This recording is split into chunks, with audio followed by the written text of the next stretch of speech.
Welcome, everybody, to the Racial Equity and Social Justice Special Interest Group meeting. I'm Clinton Johnson. I'll be the moderator today. I'm a solution architect at Esri, and I also lead Esri's new racial equity team.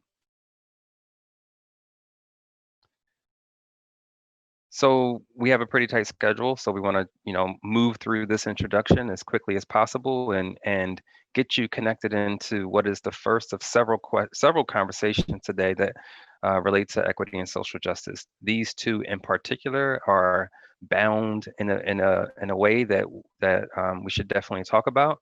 This conversation that you're about to engage in around racial equity and social justice, we're going to feature three organizations who see racial equity as key to the way that they impact the world.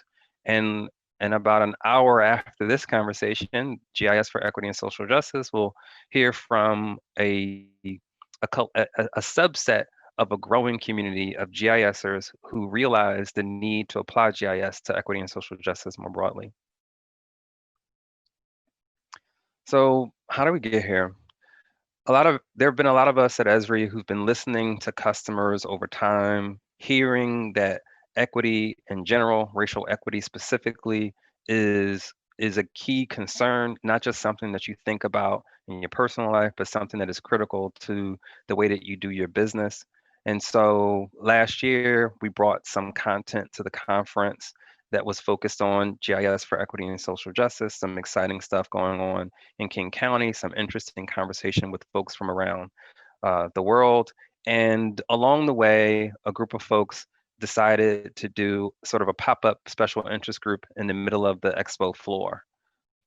Where we are now, in this moment where the world is becoming aware more broadly of long persisting racial injustices that have impacted communities of color, specifically Black and Brown communities in the US, we have really recognized the importance as an organization, the importance of applying GIS to these challenges.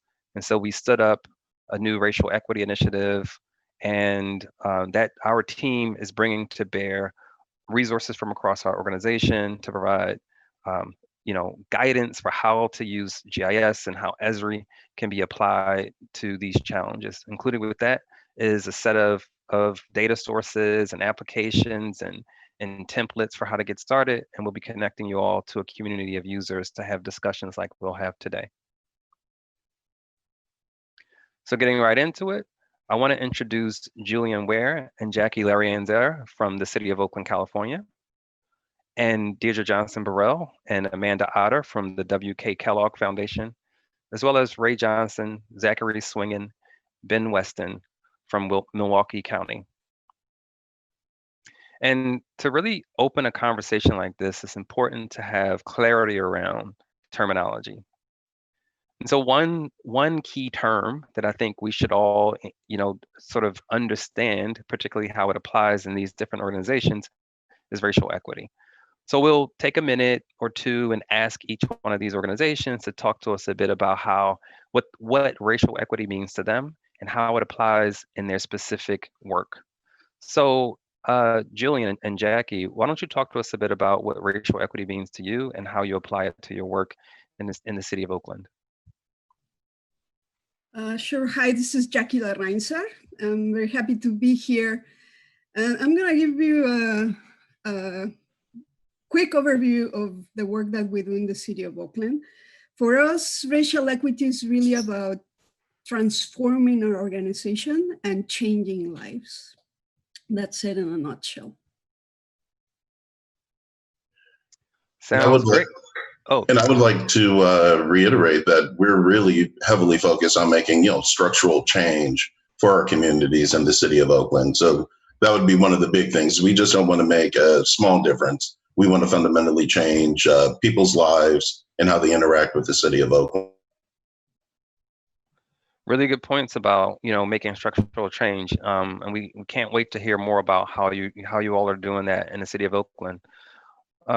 Amanda and Deirdre, what would you add to that from a W.K. Kellogg Foundation perspective?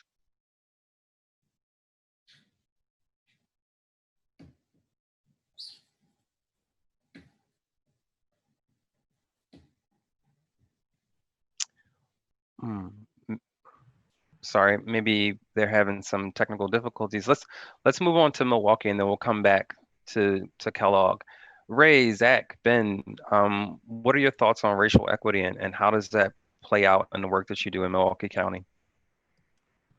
Hi, thanks, Clinton. So at Milwaukee County, our vision is that by achieving racial equity, Milwaukee is the healthiest county in Wisconsin. And racial equity will be achieved when race no longer predicts health outcomes and the outcomes for everyone improve. So if health impacts are the effect, then it is on us to change the cause. And since these causes have been designed, implemented, and institutionalized over many decades, the necessary changes we must make to uproot the systemic racism will be a process. And at Milwaukee County, we believe that equity for us is really kind of focused on our practices, policies, and procedures. And we know that this work will be long and difficult, but Milwaukee County is committed to achieving real lasting change. And so we've been working for the past year to intentionally examine how, our budget, policy, and operational decisions that we make impact the lives of the residents that we serve. So for us at Milwaukee County, racial equity is not a project and it's not a slogan. It is the way forward, and it is the way that we will change the lives of folks in our county for generations. A lot of what you said there was really powerful, Rae. Not a project, not an initiative, something that is long lasting. And really recognizing that it's key to addressing a challenge that a lot of people would perhaps, and what we found this year in particular, would disconnect from something like racial equity, health. Anything you want to add, Zach or Ben? I think that was a great summary that Rae put together. Yeah, great job, Rae. Okay, cool. Let's get back to Deirdre from WK Kellogg. Yes, thanks, Clinton. So for us, for the WK Kellogg Foundation, racial equity, not unlike Milwaukee, has been a part of we consider it part of our DNA. The organization committed to becoming an effective anti-racist organization in 2007, and we consider racial equity, again, a part of our DNA. So we define racial equity as an aspirational pursuit, insisting that all people, regardless of their racial, ethnic identity, will have an equal opportunity to experience well-being in a just society. We understand that there's the false hierarchy of human value that has favored or privileged whiteness has determined access to resources and opportunities, and that achieving racial equity then means that an individual's identity would not be predictive of their day-to-day life outcomes. The work for us then, racial equity work then is identified or described as work that dismantles racism, that identifies and addresses historic burdens, that remediates historic injustices that continue to shape the racialized social, economic, and political conditions in which people and institutions exist. Really powerful. Race, racism, whiteness, really important concepts to unpack and to work to dismantle. Amanda, is there anything you'd add to that? No, I think Deirdre did a great job of explaining the Kellogg Foundation's perspective on this. Great. Well, let's get right into it.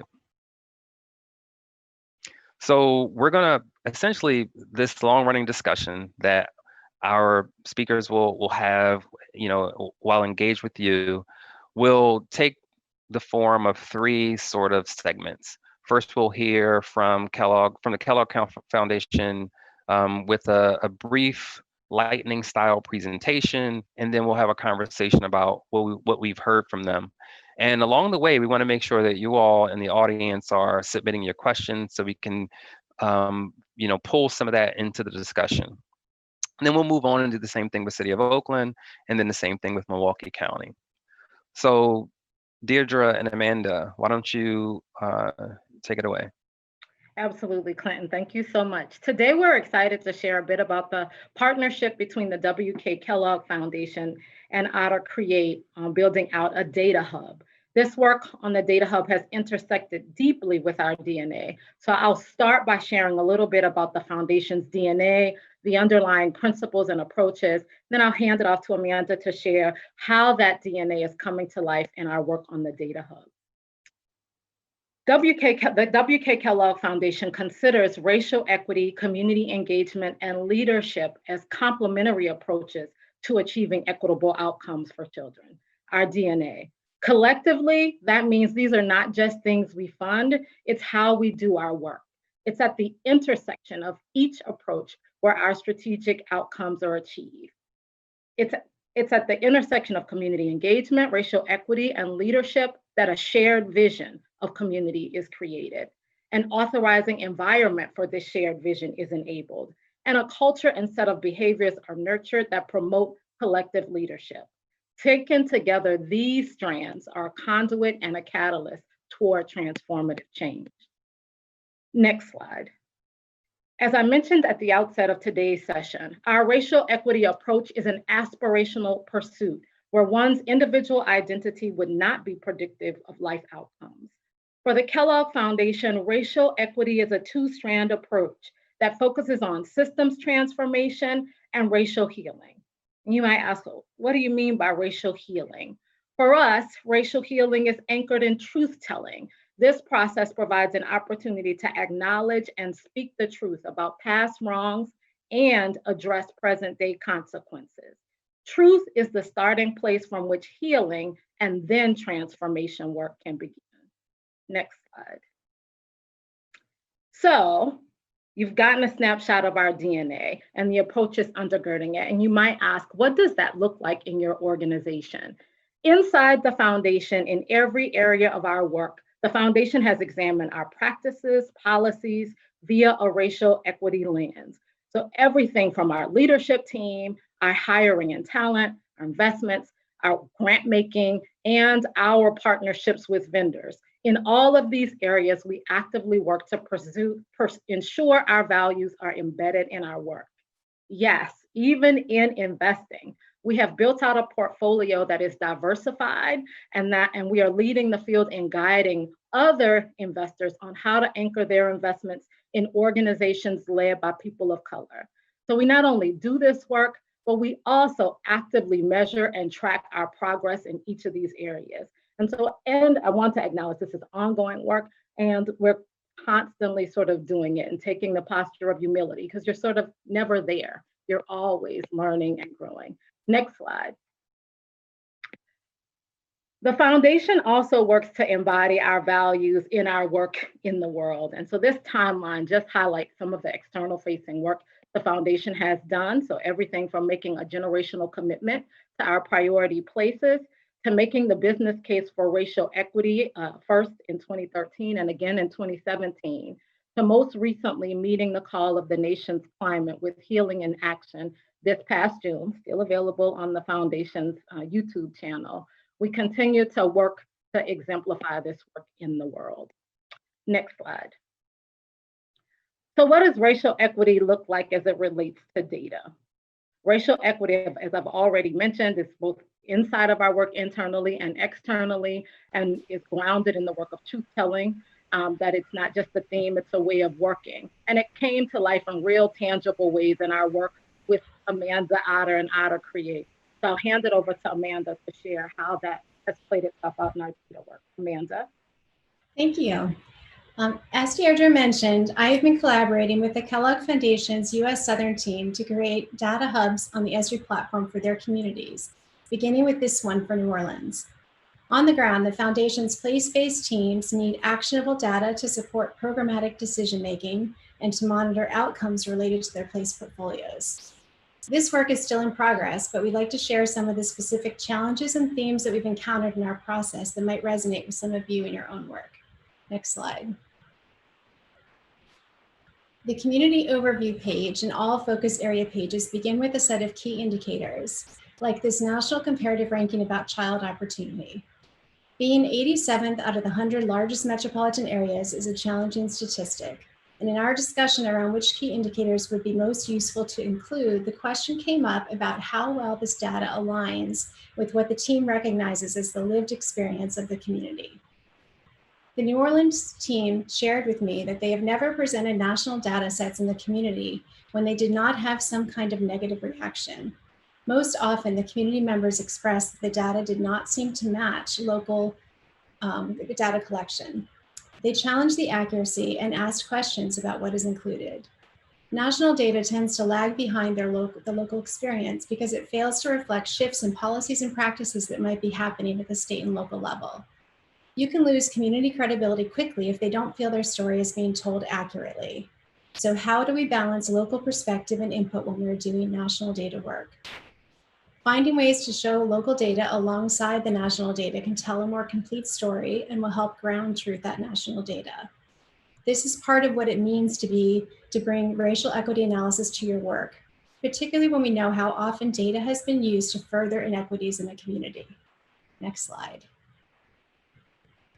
We have two maps we'd like to share with you today. The initial goal of this first one was to identify areas of food access gaps. We began by looking at locations of grocery stores in the context of population poverty levels, race, ethnicity, and access to vehicles. The grocery store data set comes from the city's open data portal. At first glance, when you see all these markers, it appears that there is not a problem with availability. It is clear that we're not telling the story we thought we would be telling. We know there is a food access issue, but the data just does not seem to be reflecting that.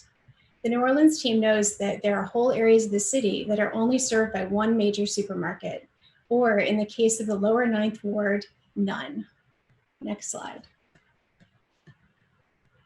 There are 5 markers clustered in the lower 9th Ward area, but when we look at this pop-up information, we can see that these are all small establishments. They're not larger supermarkets.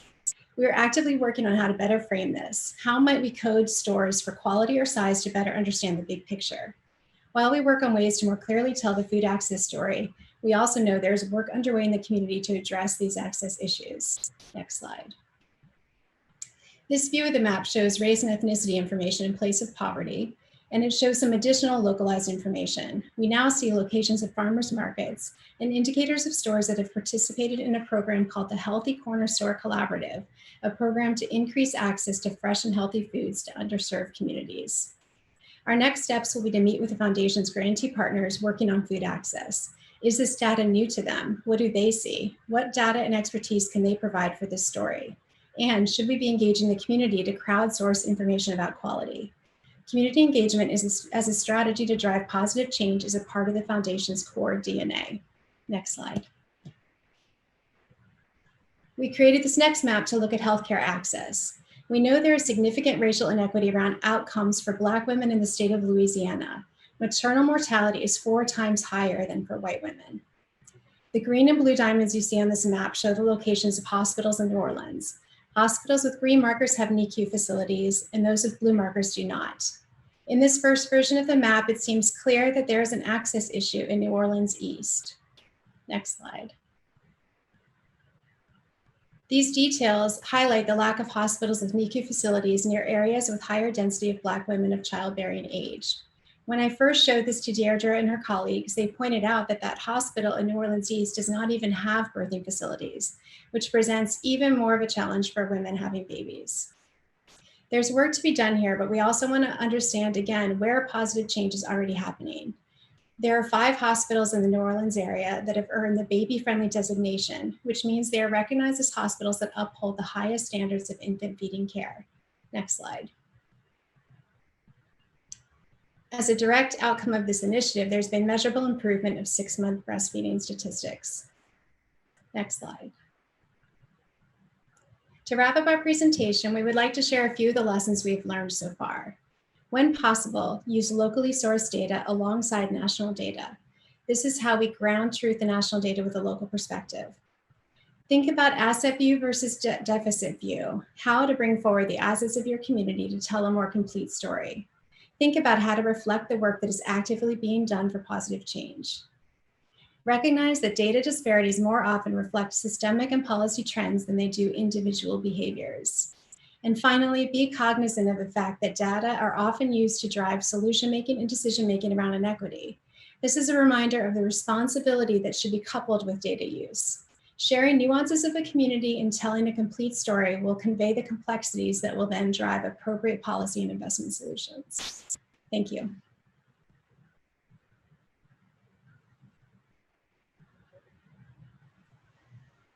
Thanks, Amanda and Deirdre.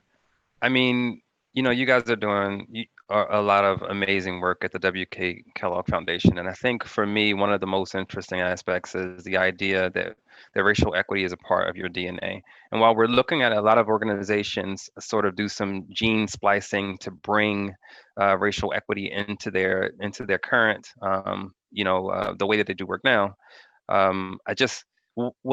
how did WK Kellogg get to the point where they realized that they needed to have that as a part of their core? So how did we get to the point in terms of the DNA? Yeah. That's a great question. So the foundation has had a long-standing, I think actually even from the inception, from the foundation's founding, when Will Keith Kellogg founded the foundation, there's been an undergirding commitment to, we believe communities have the solutions to their own problems. So community engagement has always led in the work. And I think as our work, we have been doing work in the racial space, recognizing that we're fighting, that the work that we're working to get to thriving outcomes for all children, we're dealing with structural and systemic barriers. I think there was a recognition that we have to name the thing and really build that into the work. And so you can't work to solve a thing that you don't name. And the foundation really took that seriously. The board took that seriously and really adopted that formally in 2007 in our work. And then just braided in the long-standing commitment around community engagement and leadership. And it seems like that's a strong sort of steel thread running through the three organizations that we have here today. So in the county of Milwaukee in particular, getting to the point where you see racial equity as key to addressing health equity, what was that journey like? What were all the key factors in making it possible for your county to get there? Well, I can take that, and then maybe my colleagues will want to jump in to answer your question, but I was going to address that in one of our slides. But it really was a process for us. We know that our structural racial inequities, didn't happen overnight, right? This is a generational 400-year-long crisis that we've been in. And in 2016, the Office on African American Affairs at Milwaukee County was created to really create that integral role in recognizing and resolving the county's racial inequity. So it really started with us kind of taking a look at ourselves to say, okay, there's a problem here, right? And then we took steps to resolve it. And then we'll go into more detail in our presentation. Okay, cool. And at that time, I'll probably pull in some of the questions that we see here about, just like what do you tell a person who's looking to get started? So we'll get to some of those questions when we get to your segment. But I want to go back to Kellogg for a second. So, what are some of the greatest challenges you see in the issues of democratizing data for communities? Yeah, great question, Clinton. I think there are a lot of data. This came up in a very poignant way in the work with Otter Create. There are a lot of data that are collected. And one of those data sets are around fruits and vegetable receipts. And so some of that data the public aren't even aware. We weren't aware that kind of data were available. So how do we ensure that community knows what data are available? How do they get access to those data? And we think that's particularly important given how data are often weaponized in community. And so how do are they aware of the data? And then how do they get access, writ large to those sorts of data sets? So how do we, what's the ethical commitment we have to make folks more aware of the types of data that are available and are being collected, particularly because sometimes that data are used to surveil communities. Really, really important point. And while your organization is sort of a nonprofit and is and can be viewed as community focused in a sort of in an interesting sort of way.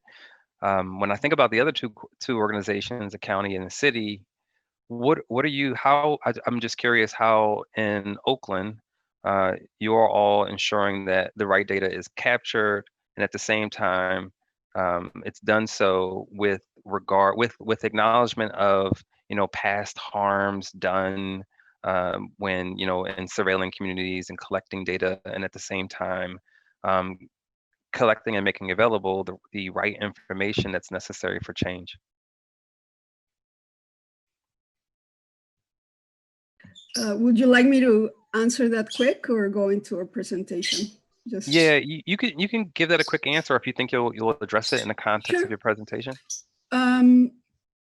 Well, I would say that you need to have the right data first. And one of the issues that we see a lot is that data is not disaggregated by race and ethnicity. So you need to start there. You need to start actually tracking that first and asking people to do that, because that's what is actually going to give you a clear picture of the disparities, and then you can start working with the community to really truth check that. And I'll talk a little bit about that in our presentation. And I would like to also add is one of our experiences has been people always have the fear of doing things the wrong way. And what we really try to do when we're engaging in a lot of this racial equity work in the city of Oakland is we really try to stress that this is an iterative process. You're not going to get it right the first time. You might not have the data in the perfect form that you want or all the attributes that you want to measure. But one of the important things for us is that you whiteboard this. You throw it up there, you do a proof of concept, you see how you can get better, you drill with that, and then you kind of re-architect and hopefully start to build your data in a way that starts to support racial equity a little bit more. So for us, it's very iterative, it's very conversational, and we don't put that heavy fear of you did it wrong. We really want this to be a collaborative process that people participate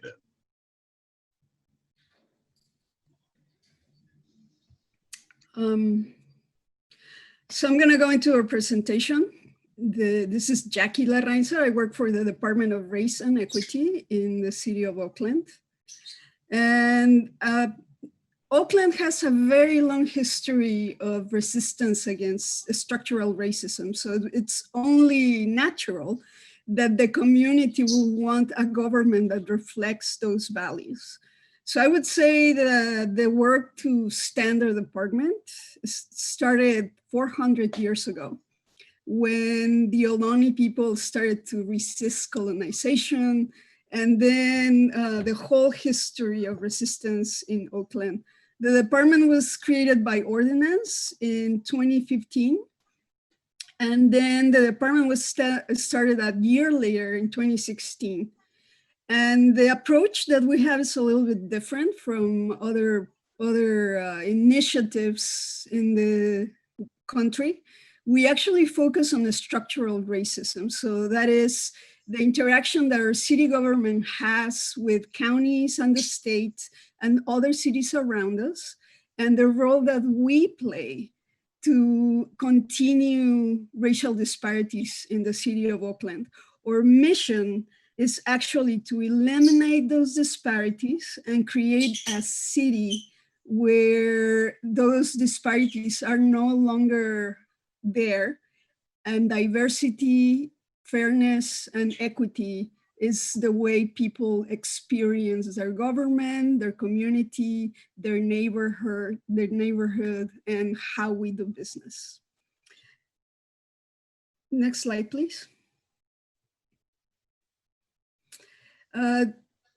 This just puts in context what I was telling you. The work of diversity that started in the 60s, 70s, 80s brought an awareness about the different identities and cultures that are actually part of our communities. Then we move into inclusion, and as a government, we started bringing people in, use of affirmative action, people at the table, but none of those two efforts actually eliminated racial disparities for the community. So then we move into what we are now, the equity, racial equity work. And that's when we started really looking internally at ourselves as city governments. It started in Seattle. And we started really questioning how our policies, practices, and procedures help to maintain those racial disparities in the community. So when our department got created, we selected 3 strategic goals to address this. First, internally in our community. So for us, racial equity, as I said, means to transform our organization, have a structural change internally, and then making policies that make the people's lives better. So we need to eliminate systemic causes of racial disparities in city government. We need to promote inclusion and full participation of all residents of our city. And we need to reduce race disparities in our communities. So how do we do that? Next slide, please. And this is helpful for the person that was asking, how do you get started? So first, you need to be very clear that equality and equity are not the same. Equity actually centers the idea that for people to prosper and participate, we have to have equity. So you cannot have equality without equity. Then you need to understand that to create those conditions that allow people to reach their full potential, you really need to know what they need. So you cannot design programs, services, and procedures or hard practices that go against that. And so in short, you need to have not only a city government, but the people who work in city government that understand how you create a path to racial equity. How do you create hope internally so you can sustain that change? Next slide, please. So this is just to recenter this because our brains are so not used to think in systems. We usually think about how one thing impacts us as individuals. And part of the work that we do in the City of Oakland is really start training people and helping them to gain skills so they can see how our institutional policies interact with other institutions to create these patterns of inequity in our community and create outcomes in the community that are inequitable, right? And we need to look at that using the race filter. Next slide, please. So as I was saying, we focus on the structural racism. And what that means is that we are really looking at institutional power within the city, how we hold that power and how we share it or not with the communities that make the City of Oakland. Next slide. So we need to look at these things in 2 ways. So to really change an institution to be an equitable institution, you need to look at how we do our procedural work. We need to really know how we are impacting the communities that we serve. We need to center those racial disparities. So we need to be data driven, and we need to be very clear that that data needs to be disaggregated by race.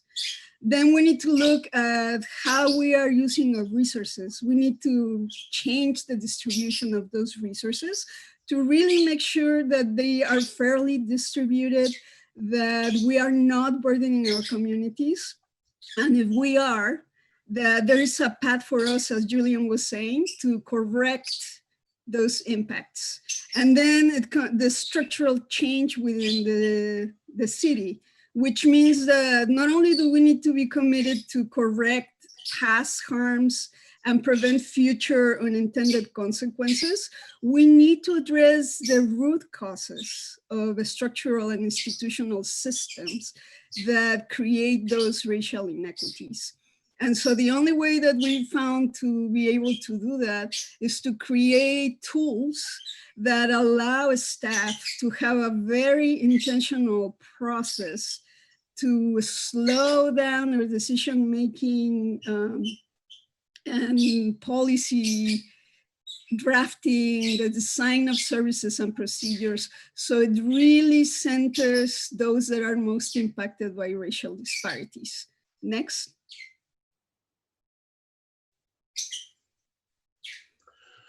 So this is when we go to the GIS. And really what we've done as an organization in the City of Oakland is to really make it an inherent part of our equity analysis that we do for departments. So what we're going to do now is walk through a couple of different examples of where we've used GIS in an analysis framework to inform the equity work that we're doing, to make sure that one, we're getting our right target audience, and two, we're actually delivering on our goals to be equitable in the services, you know, not one program, but all the services that the City of Oakland provides to its constituents. Next slide. So one of this first slide is actually addressing digital divide. For those who don't know what the digital divide is, it's essentially that there's a racial difference in the there's a racial difference in access to broadband, right? So, you know, if you don't have access to broadband, your opportunities for education, improving your occupational position, all sorts of different things are impacted by your ability to do, you know, work on the internet, to fill out job applications and everything else. So this was an initiative that was started with my particular CIO about 2 years ago, where he wanted to do something to address this digital divide. We're all very familiar of it. And at the time we had a big infrastructure project going in, which was a bus rapid transit line that was going through some, you know, disadvantaged neighborhoods that were low on income measures, low on educational levels, everything else. On the map, that's indicated by this red line. So what that did was that gave us a really good opportunity. With this bus rapid transit, what they were doing is they were blowing in a lot of high-speed fiber. So at that point, we started thinking, well, if they're blowing in high-speed fiber and we have fiber in the area, now we could create a backhaul where we could actually start to provide some local Wi-Fi access. So this was sort of a pet project that we worked on. We actually did a regional initiative with some of the other municipalities in the Bay Area to see, you know, how feasible is it to stitch together a more expansive fiber network. But what we did that was equity driven in this is there are red zones on this map. These are kind of the IT department's equity zones, places where we want to make a difference. And it just so happened that this bus rapid transit was traversing a lot of our equity zones that we wanted to impact. So we had this going in the background for a while. You know, we wanted to make sure that kids could do their homework easily, that they were able to turn in assignments the way that kids in other parts of the city would be able to. Now, fast forward to the spring of 2020, this became more essential, right? With the onset of COVID-19 and everything else, it just didn't become a sort of a luxury or something that would be nice to do. It really became a mandate for us. It became essential. This wasn't just how people were turning in homework. This is actually how people were attending classes. So we kind of dusted everything off, pulled it back out again, and started looking at this. We started talking to the Oakland Unified School District. If you see the chloropleth map in the background with the yellows and the brown shades, those are actually the kids that are signed up for the free or reduced lunch program. So now we're starting to see that our equity zones are now being fine-tuned by also where people are responding with or participating in the free and reduced lunch program through their schools. So we were able to do that, look at what we could do with the money that we had, and we made a proposal to the city administration And, I just found out a couple of weeks ago that we were actually funded to do these zones. So it's about 12 zones across the city. And it looks like we're going to have money to do another zone, but we're going to be able to start implementing. It's not going to be fast, but it's going to be something that we're going to be able to implement to actually start providing free Wi-Fi in these zones. So this is just a great example of, how long this process can take and how embedded it is. So I think it's a great example. It couldn't be more timely right now. And I'm just happy that we're going to be able to do something moving forward. Next slide. Also, there's been can we go back one slide? The other one that we have, a lot of these things are really COVID driven. I think people really put their thinking caps on and really started to think outside of the box. This is something that our Department of Transportation came up with, and it's an Oakland Slow Streets program. So essentially, with everybody having to shelter in place in the Bay Area in California, people started to look at, okay, well, what can we do to at least get people outside? If they can go on walks, get outside, get some fresh air. And what the Department of Transportation came up with was this Slow Streets program. And the idea was that they would shut down the vehicular part of the street and give people free access to walk, ride bikes, simple things while still maintaining social distance, in a safe, healthy way where they could get out and still maintain their health. What the Department of Transportation did is they developed this ArcGIS Online app where people, the city could communicate where the slow streets are to start off with. But then the other thing that they did was they also put their proposed slow streets out there and then provided the public with the ability to upvote or downvote certain nominations. So this is one of those important things that we wanted to do where we just wanted to give the community that feedback as well. So on this map, you see some of those green thumbs up. That means people are favorable and in for it. And then you see the thumbs down. So this also, not only did it help inform our process of were these good candidates or bad candidates, we were also able to dial them in to particular neighborhoods where in the past, this might not be important. Hey, However, Julian. yes. Yeah, I'm sorry.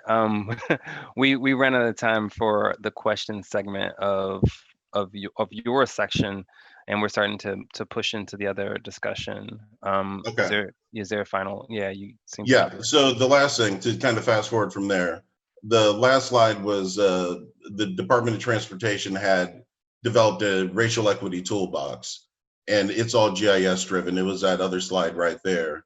And what it does is this is particular for the Department of Transportation. So their staff can go in there and they can look at different slides for displacement, collision, safety map, and have it all be driven by this equity framework. The dark purples are obviously their equity neighborhoods. So now they can look at all their data through this framework. So it's about enabling the tools that people can do their jobs better. And with that, we can move on so we can get to the next presentation. Sorry, really appreciate that, Julian. Real quick, I want to respond to some of the questions that are focused on Esri. This particular session is really about these organizations, but there are a couple of conversations coming up later. We'll touch on them towards the end of the SIGs, where those questions about what can Esri do to increase the hiring of Black Americans, and questions about representation in Esri publications. Those are definitely conversations that we love to have, and we have some spaces coming up later on to engage in those. Sorry that doesn't actually answer your question, but I definitely wanted to make sure you knew we heard you. So let's transition to the next space. Okay, so Rae, Zach, and Ben, why don't you walk us through some of the stuff you're doing at Milwaukee County? Thanks. Sure. Thanks, Quentin. So I'll go ahead and just quickly get us started so we can move into the data portion, which I'm really excited about with Dr. Weston and Zach. So at Milwaukee County, like I mentioned in the previous introduction, we've really been pushing this work forward in a variety of ways. The first is we created the Office of African American Affairs. And then in 2019, we developed a racial equity ambassador program. So we had county employees kind of self-select themselves and attend training. So we were able to give racial equity training to all 4,000 of our employees. And then in March of later in that year, 2019, we declared racism as a public health crisis. We were one of the first jurisdictions in the nation to do that with support from our partner, the Government Alliance on Race and Equity, or also known as GARE. But the idea for us was not to create independent groups or projects to address racial equity, but to bake it into everything that the county does. And in April of this year, we, at the county board supervisors and the county executive, passed legislation that commits the Milwaukee County to committing or in achieving racial equity and eliminating health disparities. Next slide.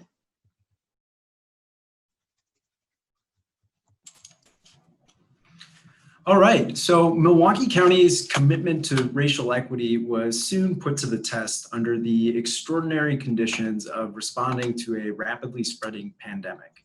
Shortly after the first cases of COVID-19 appeared in Milwaukee County around mid-March, we quickly realized the value of having data that captured who was being affected and where they resided.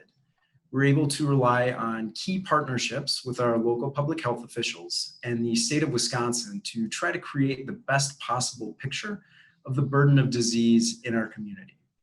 Taking our cues from Johns Hopkins dashboard, we were able to rapidly put together a tool for our local government leadership to use in order to help guide decision-making. We also chose to make our dashboard available to the general public to both keep our residents informed and to communicate the seriousness of the spread of disease in our community. Next slide. So after a few weeks of data began to stream in, it didn't take long to notice a pattern that wouldn't surprise anyone familiar with racial equity in relation to public health, that communities of color were bearing the brunt of both cases and deaths. It's one thing to read headlines, but seeing these disparities on a map really helps to put the connection between systemic racism and the health outcomes. Once the pattern was clear, we moved our racial statistics front and center on the dashboard to clearly highlight the coronavirus-related inequities facing our Black community. This ran counter to the initial narrative that COVID-19 would be the great equalizer, and we were able to support that by being as transparent as possible with our data. What's more, we and our partners were able to use that demographic and geographic information to target messaging to the communities being hardest hit by COVID on the north side of Milwaukee, a predominantly Black community. Next slide. However, as case rates began to fall among Black residents, we soon saw the disease spread into our Latino and Hispanic communities. By identifying the locations of the highest disease burdens and the demographics of those communities, we and our partners were then able to increase newly available testing in those areas and adjust outreach accordingly. Our efforts to track and stamp out this virus continually evolve and are by no means finished. However, with each step we take, it is still crucial to continue to view the burden of this disease through a racial equity lens. Without that lens, an organization may not be directing their resources to communities that truly need them most. And one of the most important key figures in figuring out which communities are hardest hit is accurate data about those affected. Next slide. So at the outset of this pandemic, it seemed that relatively few communities were reporting data on the race and ethnicity of those infected with COVID. However, several news outlets picked up on a common thread from jurisdictions that were able to publish demographic data, with stories focusing on the increased burden of disease in Black communities. These articles helped to open a national dialogue on health and race, with this disease serving as a stark example of the impact that systemic racism has had on communities of color. Race and racism can be uncomfortable topics to discuss, especially for white people, but it's apparent that these discussions can save lives in a pandemic And it's also very hard to have these conversations without reliable data on race and ethnicity for everyone to work off of. Next slide, and with that, I'll hand it over to Dr. Ben Weston. Thanks, Zach. When COVID-19 began to emerge in Milwaukee County, we wanted to share information with the public in a way that was transparent, engaging, and meaningful. In Milwaukee County, like so many other areas in the country, and like so many other illnesses, COVID-19 highlighted the disparities. Initially and most severely affected were communities of color. Even now, several months into the pandemic, in Milwaukee County, an African-American person is more than 4 times likely to die of COVID-19 as a white person. Through our dashboard, we wanted to be upfront with these disparities in order to promote change and target resources. In designing our dashboard, we wanted to anchor the main page around the map that's familiar to those locally and makes it makes those not as familiar with charts and graphs more at ease. So though the information on the main page is easily digestible at a quick glance for members of the general public, we've also worked to provide additional tabs and layers to engage even the highest level researcher in gaining a better understanding of the burden of disease. Next slide, please. When we think about informing our general public as well as our local leadership, we have to continue to view our processes, our data, and our proposed action through the lens of racial equity. We felt we have to address and fully acknowledge systemic racism and the disparities it created in order to serve those most vulnerable to COVID-19 in our community, which we found to be a foundational step toward making Milwaukee the healthiest county in our state. We'd like to acknowledge Milwaukee County and specifically the Office of Emergency Management and the County Executive's Office. Additionally, we're fully aware and appreciative of the fact that we do not work in isolation. We could not have done this work without the partnership and the support of our community members, our health systems, our public health departments, our government partners, and other stakeholders. Thank you very much.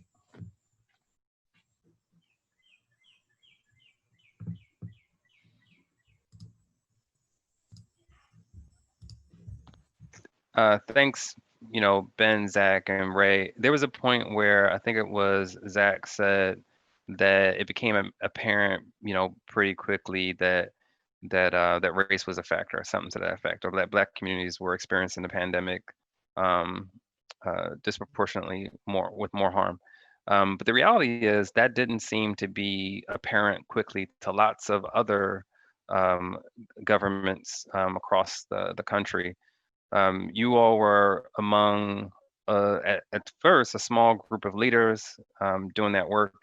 And so I want to kind of ask 2 questions. One, what was it like to lead at that time, and to understand what it meant to lead? And then for those who, taking a question from the audience, for those who are at the beginning of this journey, what would you tell someone is important to think about as they begin to start, especially when it comes to figuring out, to what degree you have to engage those different kinds of partners that you thanked at the end.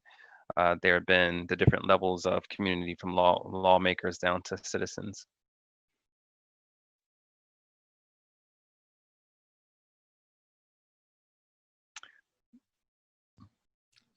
Well, I can jump in first. So yeah, I think it's an important question. So for Milwaukee County, about a year ago, as we talked about, Milwaukee County declared racism a public health crisis, and the city of Milwaukee did as well. And so since that point, I think we've worked hard as a county to look through everything through a racial equity lens. And so that allowed us to be comfortable as a county putting this data out there right from the beginning of our dashboard, having demographic data up there from race and ethnicity. How many cases were there? How many deaths were there? And I think it really opened up the discussion because there are disparities, and we know that nothing's unique about COVID. These same disparities occur in heart disease, in strokes, in cancer, but they take years to realize that, sometimes decades to realize those disparities. With COVID-19, it took weeks to see those disparities, and days in some cases. And so I think it brought to the forefront issues that have been around for many, many, many years, but could be illustrated in a very short time frame.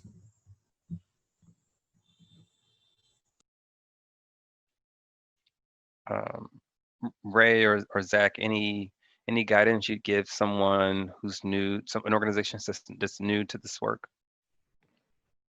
Yeah, that's a really good question, Clinton. I think for us, we were new too, like we're still new. And so just remembering what it feels like to be in the beginning, and just to make sure that folks, from all levels of your organization, top to bottom, know that this is a marathon, not a sprint. And so this work really requires a lot of like digging deep, self-reflection, and really strong personal relationships.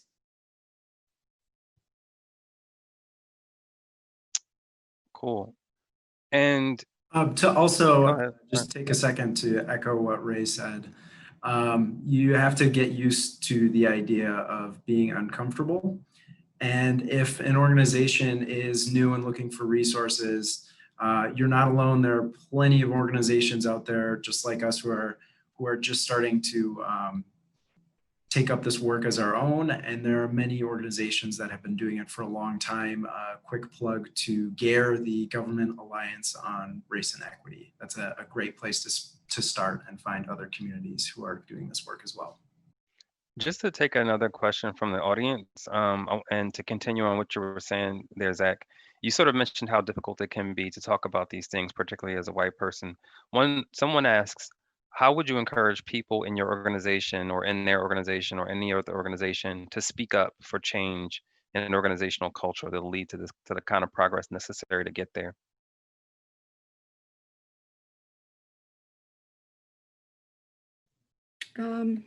This is Jackie. Hi.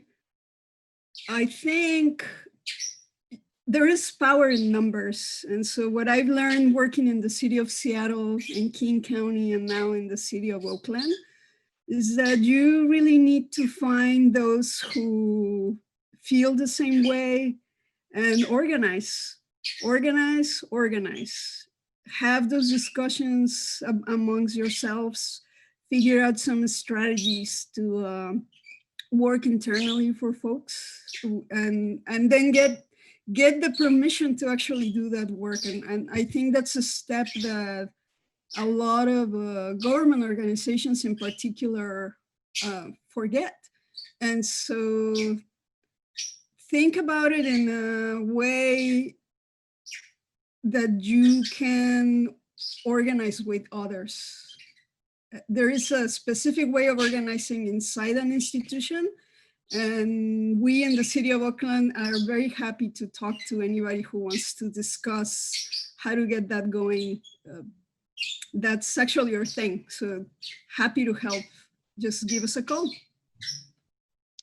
Cool. I'm sorry, folks, but we're running out of time, and I want to make sure I adequately have time to thank all of the presenters who did a really great job of sharing a bit about where they are in their journey, how they got there, how they started.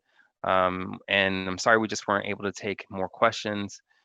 Please look out for take a look at the racial equity website at esri.com/racial-equity. It's probably the shortest way to get there, where we walk customers through how our tools can be used to help them to map and analyze inequities, to really operationalize racial justice best practices, and to not just point at and say, hey, there's racism, but also track and manage the performance of your efforts to have an impact on those challenges.